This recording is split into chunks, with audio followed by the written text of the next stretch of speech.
السلام علیکم۔ آج کا درس سورہ سبا آیت نمبر 43 یعنی 34 کی 43۔ اس وقت میرے پاس حافظ نذر احمد والا ترجمہ ہے۔ گزارش یہ ہے کہ درس کو مکمل سنا کریں اور ترجمے پر دھیان دیں، سوالات روایتی ترجموں سے نہ کریں۔ ترجمے پر اگر آپ دھیان دیں گے تو بہت سارے سوالات کے جوابات آپ کو خود ہی مل جائیں گے۔ وَإِذَا تُتْلَىٰ عَلَيْهِمْ آيَاتُنَا بَيِّنَاتٍ قَالُوا مَا هَٰذَا إِلَّا رَجُلٌ يُرِيدُ أَن يَصُدَّكُمْ عَمَّا كَانَ يَعْبُدُ آبَاؤُكُمْ وَقَالُوا مَا هَٰذَا إِلَّا إِفْكٌ مُفْتَرًى وَقَالَ الَّذِينَ كَفَرُوا لِلْحَقِّ لَمَّا جَاءَهُمْ إِنْ هَٰذَا إِلَّا سِحْرٌ مُّبِينٌ۔ اور جب ان پر پڑھی جاتی ہیں ہماری واضح آیات تو وہ کہتے ہیں یہ تو صرف تم جیسا آدمی ہے، چاہتا ہے کہ تمہیں ان سے روکے جن کی پرستش تمہارے باپ دادا کرتے تھے، اور وہ کہتے ہیں یہ قرآن نہیں ہے مگر گھڑا ہوا جھوٹ۔ اور کافروں نے حق کے بارے میں کہا جب وہ ان کے پاس آیا کہ یہ نہیں مگر کھلا جادو۔ خیر اس ترجمے پر تو ہم پہلی بحث نہیں کرتے ہیں، جو فہم ہے وہ بتاتے رہتے ہیں، تو اس کو بس گزارش یہ ہے کہ ترجمے پر ذرا سا دھیان دیجیے گا۔ وَإِذَا اور جب تتلا تم پر سمجھ کر پڑھی جاتی ہے،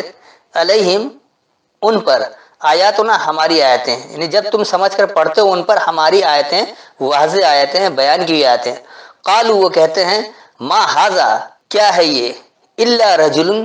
صرف ایک مضبوطی ہے، یرید ان یصدکم ارادہ کرتا ہے یہ کہ تمہیں زبردستی روکے، اما اس کے بارے میں جو کانا یعبد آباءکم ہے یہ تابعداری کرتے تمہارے بڑے، وقالو اور وہ کہتے ہیں ما ھذا الا افک مفترن جو ہے یہ تو صرف الزام تراشی ہے، گھڑا ہوا ہے۔ وقال الذین کفروا اور انکار کرنے والے لوگ نے کہا للحق کس کے لیے، حق کے لیے، الحق کے لیے، سچائی کے لیے، لما جاہم جب ان کے پاس آئے، ان ھذا اگر یہ ہے الا صرف سحر مبین واضح سحر ہے، یعنی واضح باطل کو حق ثابت کرنا ہے۔ سحر کو اسی لیے لوگ جادو کہتے ہیں جہاں لاجواب ہو جائیں اور باطل کو حق بنا کر ثابت کر دے جس کے آگے لوگ بول نہ سکیں۔ اس کا رواں ترجمہ ہو گیا اور جب ان پر ہماری وضاحت والی آیتیں سمجھ کر پڑھی جاتی ہیں وہ کہتے ہیں یہ کیا ہے، صرف مضبوطی ہے، یہ ارادہ کرتا ہے یہ کہ اس کے بارے میں تمہیں زبردستی روک دے جس کی تابعداری تمہارے آبا کرتے تھے، اور انہوں نے کہا جو یہ ہے سوائے گھڑا ہوا الزام ہے۔ اور انکار کرنے والے لوگوں نے حق یعنی سچائی کے لیے کہا جب ان کے پاس آیا اگر یہ ہے تو صرف واضح سحر یعنی باطل کو حق ثابت کرنا ہے۔ وما آتیناہم من کتب یدرسونہا وما ارسلنا الیہم قبلک من نذیر اور ہم نے انہیں مشرکین عرب کو کتابیں نہیں دی کہ وہ انہیں پڑھتے ہوں اور نہ آپ سے پہلے ان کے اطراف کوئی ڈرانے والا بھیجا۔ اب بعض لوگ اس آیت سے لیتے ہیں کہ پہلے کوئی رسول آیا ہی نہیں تھا، کوئی ڈرانے والا آیا ہی نہیں تھا، تو وہ اب یقینی سے جو پہلے والے لوگ تھے آخر وہ کس پر عمل کرتے تھے، ان کا حساب کتاب کس سے ہوگا؟ تو یہ کہنا بھی غلط ہے۔ ذرا ان آیتوں کا سمجھیے گا کہ اگلی آیت میں اس کا پھر جواب بھی مل جائے گا۔ وما آتیناہم اور جو ہم نے انہیں دیا،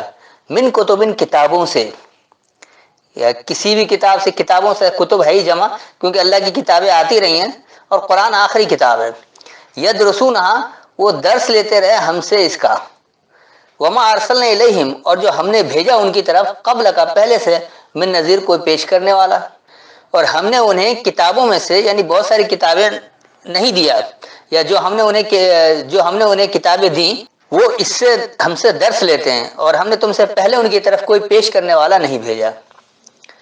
وَكَذَّبَ الَّذِينَ مِن قَبْلِهِمْ وَمَا بَلَغُوا مِعْشَارَ مَا آتَيْنَاهُمْ فَكَذَّبُوا رُسُلِي فَكَيْفَ كَانَ نَكِيرِ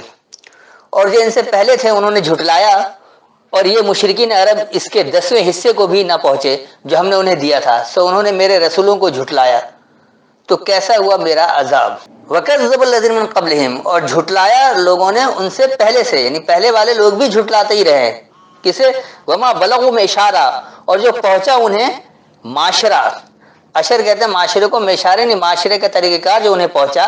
ما آتیناہم جو ہم نے انہیں دیا، فَكَذَّبُوا رُسُلِي پس انہوں نے میرے پیغام دینے والے کو جھٹلایا، فَكَيْفَ پس کیسا کانا ہے، نکیر اس سے اجنبیت اختیار کرنا، انکار کرنا، نکیر جو نکر سے، یہ نکر کہتے ہیں اجنبیت کو، انکار کرنے کو، اور ان سے پہلے سے لوگوں نے جھٹلایا اور ہم نے انہیں جو معاشرہ دیا وہ انہیں پہنچا نہیں، پس انہوں نے میرے پیغامات دینے والوں کو جھٹلایا، پس انکار کرنا کیسا ہوا، یا اجنبیت اختیار کرنا کیسا ہوا۔ قل انما اعظکم بواحدۃ ان تقوموا للہ مثنی وفرادا ثم تتفکروا ما بصاحبکم من جنۃ ان هو الا نذیر لکم بین یدی عذاب شدید۔ فرما دیں میں تمہیں صرف نصیحت کرتا ہوں ایک بات کی کہ تم اللہ کے واسطے کھڑے ہو جاؤ، دو دو اور اکیلے اکیلے، پھر تم غور کرو کہ تمہارے ساتھی کو کوئی جنون نہیں، وہ تو صرف سخت عذاب آنے سے پہلے تمہیں ڈرانے والے ہیں۔ قل کہو انما بے شک جو اعظکم میں تمہیں واعظ کرتا ہوں، میں تمہیں نصیحت کرتا ہوں یا میں تمہیں تلقین کرتا ہوں، بواحدتن یکسانیت کی یا یکتائی کی یا ایک ہی بات کی، اس کو بھی کہہ سکتے ہیں، ان تقوم للہ، یہ کہ تم کھڑے ہو جاؤ اللہ کے لیے، تم ڈٹ جاؤ اللہ کے لیے یا تم اٹھو اللہ کے لیے، مثنا خوب تعریفی، ثنا سے ثنا کہتے ہیں تعریف کو، تو مثنا جس میں تمام تعریفیں جمع، یعنی اس طرح ڈٹ جاؤ اللہ کے لیے، اس طرح عمل کر کے دکھاؤ کہ تمام تعریف اس میں جمع ہو، وہ افرادا یا پھر فردن فردن ہو جاؤ، اکیلے ہو جاؤ، تنہا ہو جاؤ۔ اگر معاشرہ نہیں قبول کر رہا، تم سمجھ رہے ہو تو تم تو اس پر کام کرنا شروع کر دو، ثم تفکروا، پھر تم فکر کرو، پھر تم سوچو سمجھو، ما بصاحبکم جو تمہارا ساتھی ہے اس کو، من جنتن کوئی جنون سے نہیں ہے، کوئی جنون نہیں ہے، ان ہوا الا نذیر لکم اگر وہ ہے تو صرف تمہارے لیے پیش کرنے والا ہے، بینا یدئی درمیان سامنے، عذاب شدید سخت سزا یا شدید سزا۔ کہو بے شک جو یکتا ایک ہی یا یکسانیت کی تمہیں واعظ نصیحت یا تلقین کرتا ہوں، یہ کہ تم اللہ کے لیے تعریفی جن میں تمام تعریف جمع ہے، یا فردن یعنی تنہا اٹھو، پھر تم فکر کرو، تمہارا ساتھی جنون کو نہیں ہے، اگر وہ ہے تو صرف تمہارے لیے سامنے سخت سزا جو درمیان ہے اسے پیش کرنے والا ہے۔ قل ما سألتکم من اجر فهو لکم ان اجریہ الا اللہ وهو علی کل شیء شہید۔ آپ فرما دیں میں نے تم سے جو مانگا ہو کوئی اجر تو وہ تمہارا ہے، میرا اجر تو صرف اللہ کے ذمے ہے اور وہ ہر شے کی اطلاع رکھنے والا ہے، گواہ ہے۔ اب دیکھیے اللہ کا جو بھی پیغام دیتا ہے وہ کبھی اجر طلب ہی نہیں کرتا ہے، اور یہ متعدد جگہ ہے قرآن میں، ایک بار یہاں پھر آ گیا ہے، قل ما سألتکم کہو جو میں تم سے سوال کرتا ہوں، من اجر کسی اجر کا، فہو لکم پس وہی تمہارے لیے ہے، ان اجری اگر میرا اجر ہے، الا اللہ صرف اللہ پر ہے، وہو علی کل اور وہ ہر ایک پر، یعنی شیء ہر ایک شے پر، شہید مشاہدے والا ہے۔ کہو اجر یعنی فائدہ بدلہ نتیجہ سے جو میں تم سے سوال کرتا ہوں پس وہی تمہارے لیے ہے، اگر میرا اجر ہے تو صرف اللہ پر ہے اور وہی ہر ایک شے پر مشاہدے والا ہے۔ قل ان ربی یقذف بالحق علام الغیوب، آپ فرما دیں بے شک میرا رب اوپر سے حق اتارتا ہے اور سب غیب کی باتوں کا جاننے والا ہے۔ قل کہو ان ربی بے شک میرا ربوبیت کرنے والا، میرا پالنے والا، میرا پرورش کرنے والا، یقذف وہ پھینک دیتا ہے، قذف کہتے ہیں پھینک دینے کو، بالحق خاص سچائی کو، حق کو، الحق کو، الحق دراصل اللہ اپنے قرآن کو ہی کہتا ہے، یہی خاص سچائی ہے، علام الغیوب اور خاص پوشیدگی کا جاننے والا، غیب سے غیوب ہے اس کی جمع ہے، اور علامہ علم سے علام جاننے والا، تو خاص پوشیدگی کا جاننے والا۔ کہو بے شک میرا رب الحق یعنی قرآن کو وہ پھینک مارتا ہے، خاص پوشیدگی کو جاننے والا ہے۔ قل جاء الحق وما یبدئ الباطل وما یعید، آپ فرما دے حق آ گیا اور نہ کسی چیز کو پیدا کرے گا باطل، اور نہ لوٹائے گا دوبارہ پیدا کرے گا کسی چیز کو۔ قل کہو جاء الحق آ گیا الحق، آ گئی خاص سچائی یعنی قرآن آ گیا، وما یبدئ الباطل اور نہیں ابتدا ہے باطل کی یعنی ناحق کی یا غیر قرآنی بات کی، نہیں حق قرآن ہے تو باطل غیر قرآنی بات ہے، وما یعید اور نہ اس کا اعادہ کرتا ہے۔ تو کہو الحق یعنی القرآن خاص سچائی آ گیا، اور الباطل یعنی ناحق یا غیر قرآنی بات ہے وہ ابتدا نہیں کرتا اور نہ ہی اعادہ کرتا ہے، نہ ہی اس کو جاری رکھتا ہے۔ قل ان ضللت فانما اضل علی نفسی وان اهتدیت فبما یوحی الی ربی انہ سمیع قریب، آپ فرما دیں اگر میں بہکا ہوں تو اس کے سوا نہیں کہ اپنے نقصان کو بہکا ہوں، اور اگر میں ہدایت پر ہوں تو اس کی بدولت ہوں کہ میرا رب میری طرف وہی کرتا ہے، بے شک وہ سننے والا قریب ہے۔ قل کہو ان ضللت اگر میں گمراہ ہوں، میں بھٹکا ہوا ہوں، فانما پس بے شک جو اضلو میرا بھٹکنا ہے یا میں جو گمراہ ہوں، اللہ نفسی میری ہی نفسیات پر ہے، میری سوچ پر ہے، وَإِنِ اهْتَدَيْتُ اور اگر میں ہدایت پر ہوں، فبما یوحی الی ربی، بس اس کا جو حکم کیا گیا ہے میری طرف میرے رب سے، یعنی میرے رب نے میری طرف جو حکم کیا ہے، جو وحی کیا ہے، بس اس سے ہی میں ہدایت لیتا ہوں۔ انہ سمیع قریب، بے شک وہ قریب ہی سننے والا ہے۔ سمیع قریب مرکب توصیفی ہے، یعنی اس کو آپ قریبی سننے والا بھی کہہ سکتے ہو اور سننے میں قریب ہے، دونوں باتیں آ سکتی ہیں۔ کہو اگر میں گمراہ ہوں پس بے شک جو یہ خوب گمراہی ہے میری نفسیات پر ہے، اور اگر میں ہدایت والا ہوں پس اس کا جو میرے رب سے میری طرف حکم کیا گیا ہے بے شک وہ سننے والا قریب ہے، یا وہ قریبی سننے والا ہے۔ وَلَوْ تَرَىٰ إِذْ فَزِعُوا فَلَا فَوْتَ وَأُخِذُوا مِن مَّكَانٍ قَرِيبٍ، اے کاش تم دیکھو جب وہ گھبرائیں گے تو بھاگ کر نہ بچ سکیں گے اور پاس ہی سے پکڑ لیے جائیں گے۔ وَلَوْ تَرَىٰ، اور اگر تم دیکھو، اِذْ فَزِعُوا، جب وہ گھبرائیں گے، فلا فوتا، پس نہیں فوت ہوں گے، وَأُخِذُوا، اور وہ پکڑیں گے، من مکان قریب، قریب کی جگہ سے۔ اور اگر تم دیکھو جب وہ گھبرا جائیں گے پس وہ فوت نہیں ہوں گے، یعنی وہ مرے ہوئے نہیں ہوں گے یا دستر سے باہر نہیں ہوں گے، اور وہ قریب کی جگہ سے پکڑے جائیں گے۔ وَقَالُوا آمَنَّا بِهِ وَأَنَّ لَهُمُ التَّنَاوُشُ مِن مَّكَانٍ بَعِيدٍ، اور کہیں گے ہم اس نبی پر ایمان لے آئے اور کہاں ممکن ہے ان کے لیے دور جگہ دارالجزا سے ایمان کا ہاتھ آنا۔ اب اس میں نہ کوئی دارالجزا ہے اور نہ نبی ہے، یہ انہوں نے ہی کا صیغہ نبی کر دیا، نبی یہاں ہے ہی نہیں۔ وقالوا، اور انہوں نے یہ کہا، آمنا بھی، ہم نے مانا اس کتاب کے ذریعے، ہی کا صیغہ کتاب کی طرف جا رہا ہے، جو حق ہے اس حق کی طرف جا رہا ہے، انہوں نے کہا ہم نے اس کے ذریعے مانا۔ وان لہم، اور کہاں ہے ان کے لیے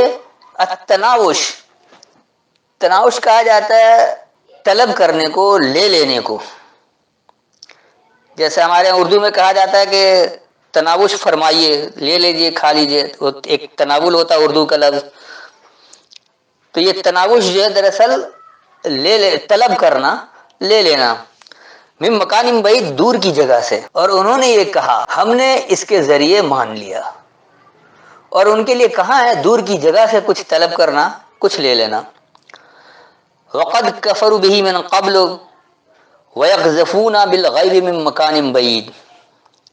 اور تحقیق انہوں نے اس سے قبل اس سے کفر کیا، اور وہ پھینکتے ہیں بن دیکھے دور جگہ سے، اٹکل پچو باتیں کرتے ہیں۔ اب دیکھیے یہاں پر قذف کا ترجمہ انہوں نے خود پھینکنا کر دیا، جبکہ آگے قذف کا انہوں نے ڈالنا، اوپر سے اتارتا ہے کر دیا تھا۔ وقد، اور یقینی، کفر بھی، انکار کیا اس کتاب کے ذریعے، من قبل، پہلے سے، اور یقینی اس کے ذریعے پہلے سے انکار کیا۔ وَيَقْذِفُونَ بِالْغَيْبِ مِن مَّكَانٍ بَعِيدٍ، اور انہوں نے پھینک دیا پوشیدگی کو دور کی جگہ سے، دور کی جگہ سے خاص پوشیدگی کو انہوں نے پھینک دیا، اور یقینی پہلے سے اس کے ذریعے انہوں نے انکار کیا۔ یہی کا صیغہ یعنی الحق کی طرف ہی جا رہا ہے، کتاب ہی کی طرف جا رہا ہے، یقینی انہوں نے پہلے سے اس کتاب کے ذریعے انکار کیا، اور وہ دور کی جگہ سے الغیب کو پھینکتے ہیں، یعنی پوشیدگی کو پھینکتے ہیں، چھپے ہوئی بات کو بلا وجہ ایسے ہی اندھیرے میں تیر چلاتے ہیں، دور کی جگہ سے پھینکتے ہیں۔ وَحِيلَ بَيْنَهُمْ وَبَيْنَ مَا يَشْتَهُونَ كَمَا فُعِلَ بِأَشْيَاعِهِمْ مِن قَبْلُ إِنَّهُمْ كَانُوا فِي شَكٍّ مُّرِيبٍ، جو وہ چاہتے تھے اس کے اور ان کے درمیان آڑ ڈال دی گئی، جیسے ان کے ہم جنسوں کے ساتھ اس سے قبل کیا گیا، بے شک وہ تردد میں ڈالنے والے شک میں تھے۔ اب دیکھیے ایک تو یہاں انہوں نے ہیل کا آڑ کر دیا، جبکہ ہیل ہال ایک ہی مادہ ہے، ماحول اس سے بنا ہوا ہے، تو یہ ارد گرد کے لیے آیا ہے۔ اسی طرح بیشیاہم جو ہے یہ شیعہ اس کا مادہ ہے، شیعہ کہتے ہیں گروہ کا ہے، دوسری جگہ انہوں نے خود بھی شیعہ کا گروہ کیا ہوا ہے۔ اور شک کے لیے دیکھیے لفظ شک آ گیا، جبکہ یہ ریب کا ترجمہ بھی شک کرتے ہیں، یہاں اتفاق سے شک کی مریب دونوں آ گیا، تو اب اگر ایک کو شک میں ڈالتے تو دوسرا کیا کرتے ہیں، یہاں انہوں نے ریب کا تردد میں ڈالنا کر دیا اور شک کو شک ہی رکھا۔ تو وہ جو ہے نا ذالک الکتاب لا ریب فیہ، اس میں کوئی شک نہیں، وہ غلط ترجمہ، اس میں کوئی نفسیاتی الجھن نہیں، ریب کہتے ہیں نفسیاتی الجھن کو۔ تو بہرحال یہ آج یعنی وحیلا، اور ارد گرد یا ادھر ادھر، اس کو آپ حائل پردہ تو کہہ سکتے ہیں، بینہم، ان کے درمیان، وبین ما یشتہون، اور اس کے درمیان جو وہ چاہتے ہیں، جو ان کی خواہش ہے، جو ان کی اشتہا ہے، کما، جیسا کہ فعل باشیاء من قبل، فعل کیا گیا ان گروہوں پر جو پہلے سے تھے، پہلے سے جن گروہوں پر جو فعل کیا گیا، تو وہ ان کی خواہش کیا ہے کہ پہلے جیسے فعل ہوا ویسے ہمارے ساتھ بھی ہو جائے، اور وہ اس کو ادھر ادھر کرنا چاہتے ہیں. انہم بے شک وہ کانو ہیں فی شک مریب نفسیاتی الجھن سے شک میں ہیں. یعنی وہ ان کی اتنی ذہنی کیفیت بگڑی ہوئی ہے کہ اتنا الجھن جمع ہے کہ اس نفسیاتی الجھن جمع شدہ نفسیاتی الجھن سے شک میں ہے. جیسے آج کے دور میں کہا جاتا ہے قرآن کو کیا آپ ہی سمجھ رہے ہیں, دنیا بھر میں کوئی نہیں سمجھا, 1400 سال سے لوگ نہیں سمجھ رہے تھے, آج نہیں سمجھنے والے آ گئے. بھائی پتہ نہیں کتنے لوگوں نے سمجھا, آپ تک بات نہیں پہنچی, آج ہماری بات بھی کتنے لوگ سن رہے ہیں. کل کو اگر کوئی دوسری نسل آ کے کہتے کبھی ہوا ہی نہیں, تو سیدھی سی بات ہے کہ اس تک نہیں پہنچا تو ضروری نہیں کہ ساری دنیا میں, کہیں نہ کہیں دنیا بھر میں بات ہوتی رہتی ہے اور لوگ حق تک پہنچتے ہیں. تو اس کا جو رواں ترجمہ ہو گیا, اور ان کے درمیان اور جو وہ چاہتے ہیں اس کے درمیان وہ ارد گرد ہیں یا ادھر ادھر ہیں, یا اس پر انہوں نے ایک پردہ حائل کر رکھا ہے, جیسا کہ پہلے سے ان کے گروہوں میں کو فیل کیا گیا. بے شک وہ بھی نفسیاتی الجھنوں کے شک میں تھے, وہ بھی نفسیاتی الجھن میں تھے, آپ بھی اسی نفسیاتی الجھن میں کہ بغیر بخاری کے کیسے سمجھیں. بہرحال تو یہ درس مکمل ہوا, اب کیجئے جو سوال جواب کرنا ہے. السلام علیکم.